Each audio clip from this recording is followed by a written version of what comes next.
ओम नमो भगवते वासुदेवाय। भागवत पुराण एकादश स्कंद 26वां अध्याय। पुरुरवा की वैराग्योक्ति। भगवान श्री कृष्ण कहते हैं, उद्धव जी, यह मनुष्य शरीर मेरे स्वरूप ज्ञान की प्राप्ति का, मेरी प्राप्ति का मुख्य साधन है।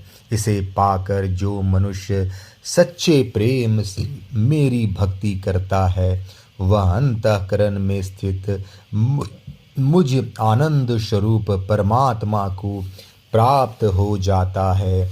जीवों की सभी योनियां, सभी गतियां त्रिगुणमयी है।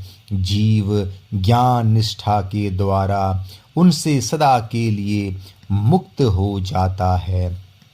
सत्व रज आदि गुण जो दिख रहे हैं, वे वास्तविक नहीं हैं, माया मात्र हैं। ज्ञान हो जाने के बाद पुरुष उनके बीच में रहने पर भी, उनके द्वारा व्यवहार करने पर भी उनसे बंधता नहीं। इसका कारण यह है कि उन गुणों की वास्तविक सत्ता ही नहीं है। साधारण लोग तो इस बात का ध्यान रखना चाहिए कि जो लोग विषयों के सेवन और उदर पोषण में ही लगे हुए हैं, उन असत्य पुरुषों का संग कभी न करें, क्योंकि उनका अनुगमन करने वाले पुरुष की वैसे ही दुर्दशा होती है जैसे अंधे के सहारे चलने वाले अंधे की। उसे तो घोर अंधकार में ही भटकना पड़ता है। उद्धव जी, पहले तो परम यशस्वी सम्राट इलानंदन पुरुरवा उर्वशी के विरह से अत्यंत बेशुद्ध हो गया था। पीछे शोक हट जाने पर उसे बड़ा वैराग्य हुआ और तब उसने यह गाथा गाई। राजा पुरुरवा नग्न होकर पागल की भांति अपने को छोड़कर भागती हुई उर्वशी के पीछे अत्यंत विहल होकर दौड़ने लगा और कहने लगा, देवी निष्ठुर हृदय, थोड़ी देर ठहर जा, भाग मत। उर्वशी ने उनका चित्त आकृष्ट कर लिया था। उन्हें तृप्ति नहीं हुई थी। वे क्षुद्र विषयों के सेवन में इतने डूब गए थे कि उन्हें वर्षों की रात्रियां न जाती मालूम पड़ी और न तो आती। पुरुरवा ने कहा, हाय हाय, भला मेरी मूढ़ता तो देखो। काम वासना ने मेरे चित्त को कितना कलुषित कर दिया। उर्वशी ने अपनी बाहुओं से मेरा ऐसा गला पकड़ा कि मैंने आयु के न जाने कितने वर्ष खो दिए। ओह, विस्मृति की भी एक सीमा होती। हाय हाय, इसने मुझे लूट लिया। सूर्य अस्त हो गया था और उदित हुआ, यह भी मैं न जान सका। बड़े खेद की बात है कि बहुत से वर्षों के दिन पर दिन बीतते गए और मुझे मालूम तक न पड़ा। अहो, आश्चर्य है, मेरे मन में इतना मोह बढ़ गया जिसने नरदेव शिखामणि चक्रवर्ती सम्राट मुझ पुरुरवा को भी स्त्रियों का क्रीड़ा मृग खिलौना बना दिया। देखो, मैं प्रजा को मर्यादा में रखने वाला सम्राट हूँ। वह मुझे और मेरे राजपाट को तिनके की तरह छोड़कर जाने लगी और मैं पागल होकर नंग धड़ंग रोता बिलखता उस स्त्री के पीछे दौड़ पड़ा। हाय हाय, यह भी कोई जीवन है। मैं गधे की तरह दुलतियां सहकर भी स्त्री के पीछे पीछे दौड़ता रहा। फिर मुझ में प्रभाव, तेज और स्वामित्व भला कैसे रह सकता है। स्त्री ने जिसका मन चुरा लिया, उसकी विद्या व्यर्थ है। उसे तपस्या, त्याग और शास्त्राभ्यास से कोई लाभ नहीं। और इसमें संदेह नहीं कि इसका एकांत सेवन और मौन भी निष्फल है। मुझे अपने ही हानि लाभ का पता नहीं, फिर भी अपने को बहुत बड़ा पंडित मानता हूँ। मुझ मूर्ख को धिक्कार है। हाय हाय, मैं चक्रवर्ती सम्राट होकर भी गधे और बैल की तरह स्त्री के फंदे में फंस गया। मैं वर्षों तक उर्वशी के होठों की मादक मदिरा पीता रहा, पर मेरे काम वासना तृप्त न हुई। सच है, कहीं आहुतियों से अग्नि की तृप्ति हुई है। उस कुलटा ने मेरा चित्त चुरा लिया। आत्मा राम जीवन मुक्तों के स्वामी इंद्रियातीत भगवान को छोड़कर और ऐसा कौन है जो मुझे उसके फंदे से निकाल सके।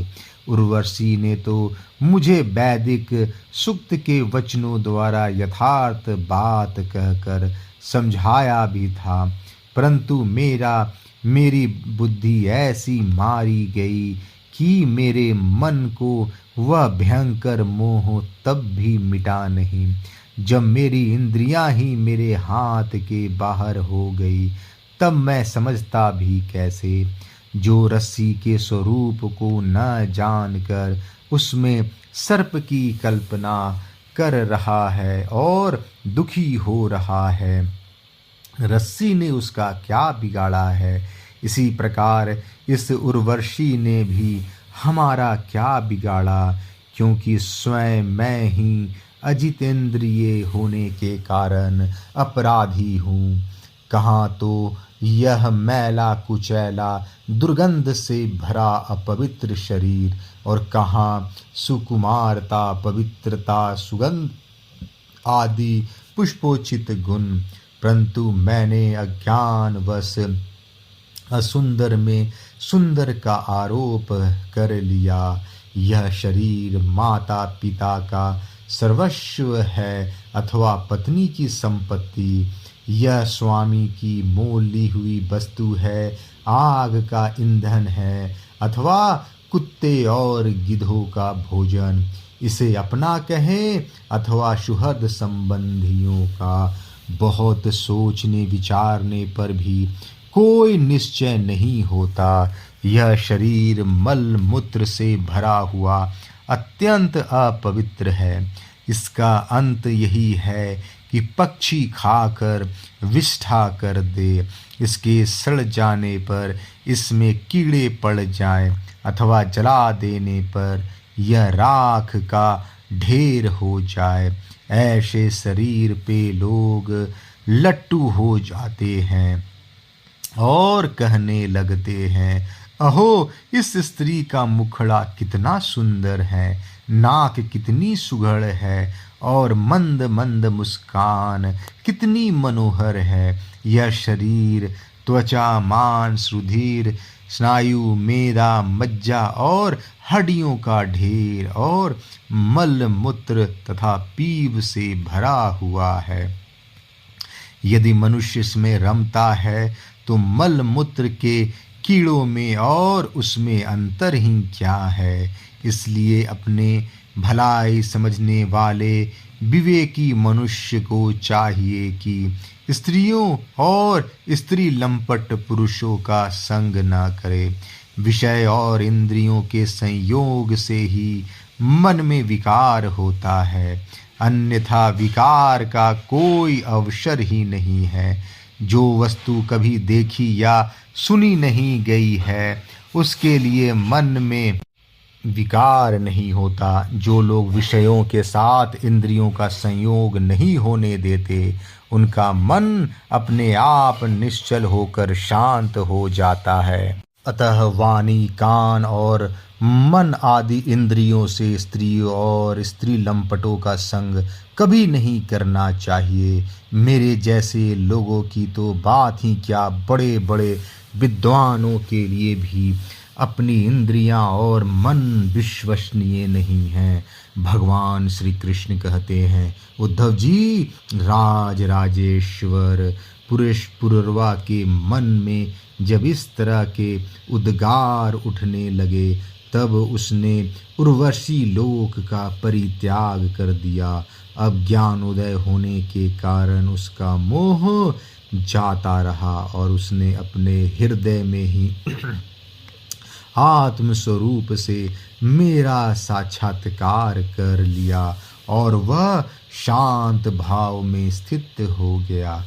इसलिए बुद्धिमान पुरुष को चाहिए कि पुरुरवा की भांति कुसंग छोड़कर सत्पुरुषों का संग करे।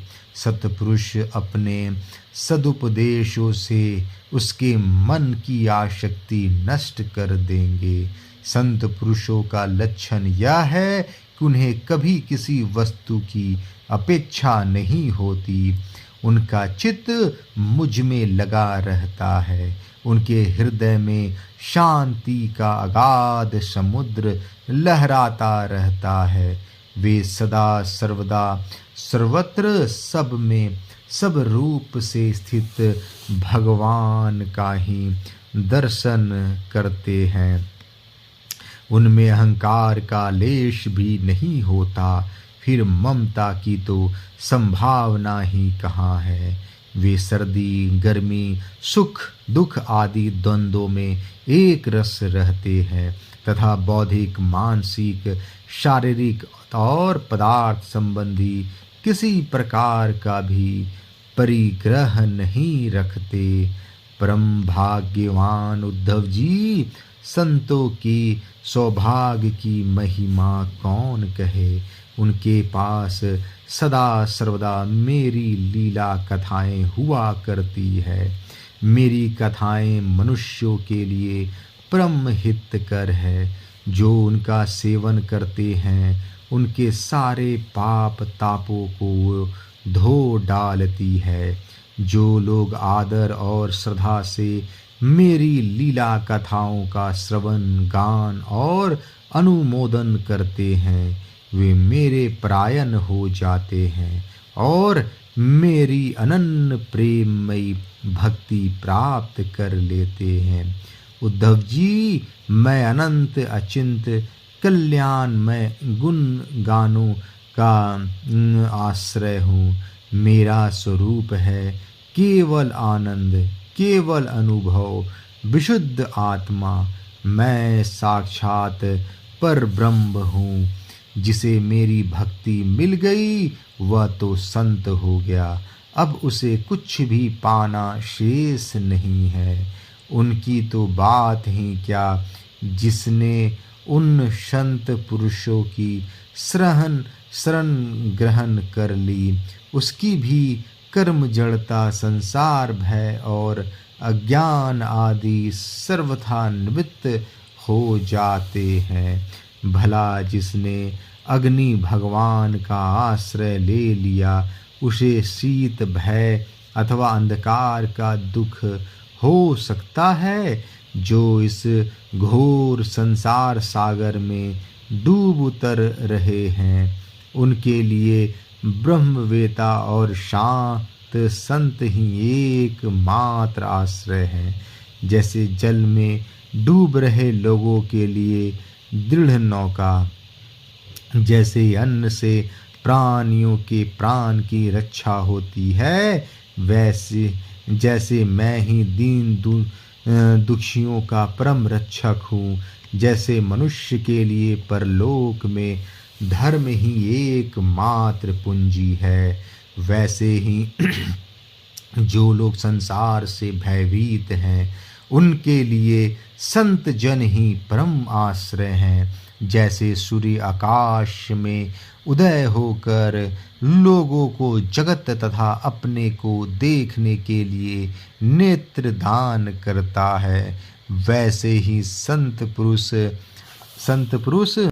अपने को तथा भगवान को देखने के लिए अंतर्दृष्टि देते हैं। संत अनुग्रहशील देवता है। संत अपने हितैषी सुहृद हैं। संत अपने प्रियतम आत्मा है। और अधिक क्या कहूँ, स्वयं मैं ही संत के रूप में विद्यमान हूँ। प्रिय उद्धव, आत्म साक्षात्कार होते ही इलानंदन पुरुरवा को उर्वशी के लोक की स्पृहा न रही।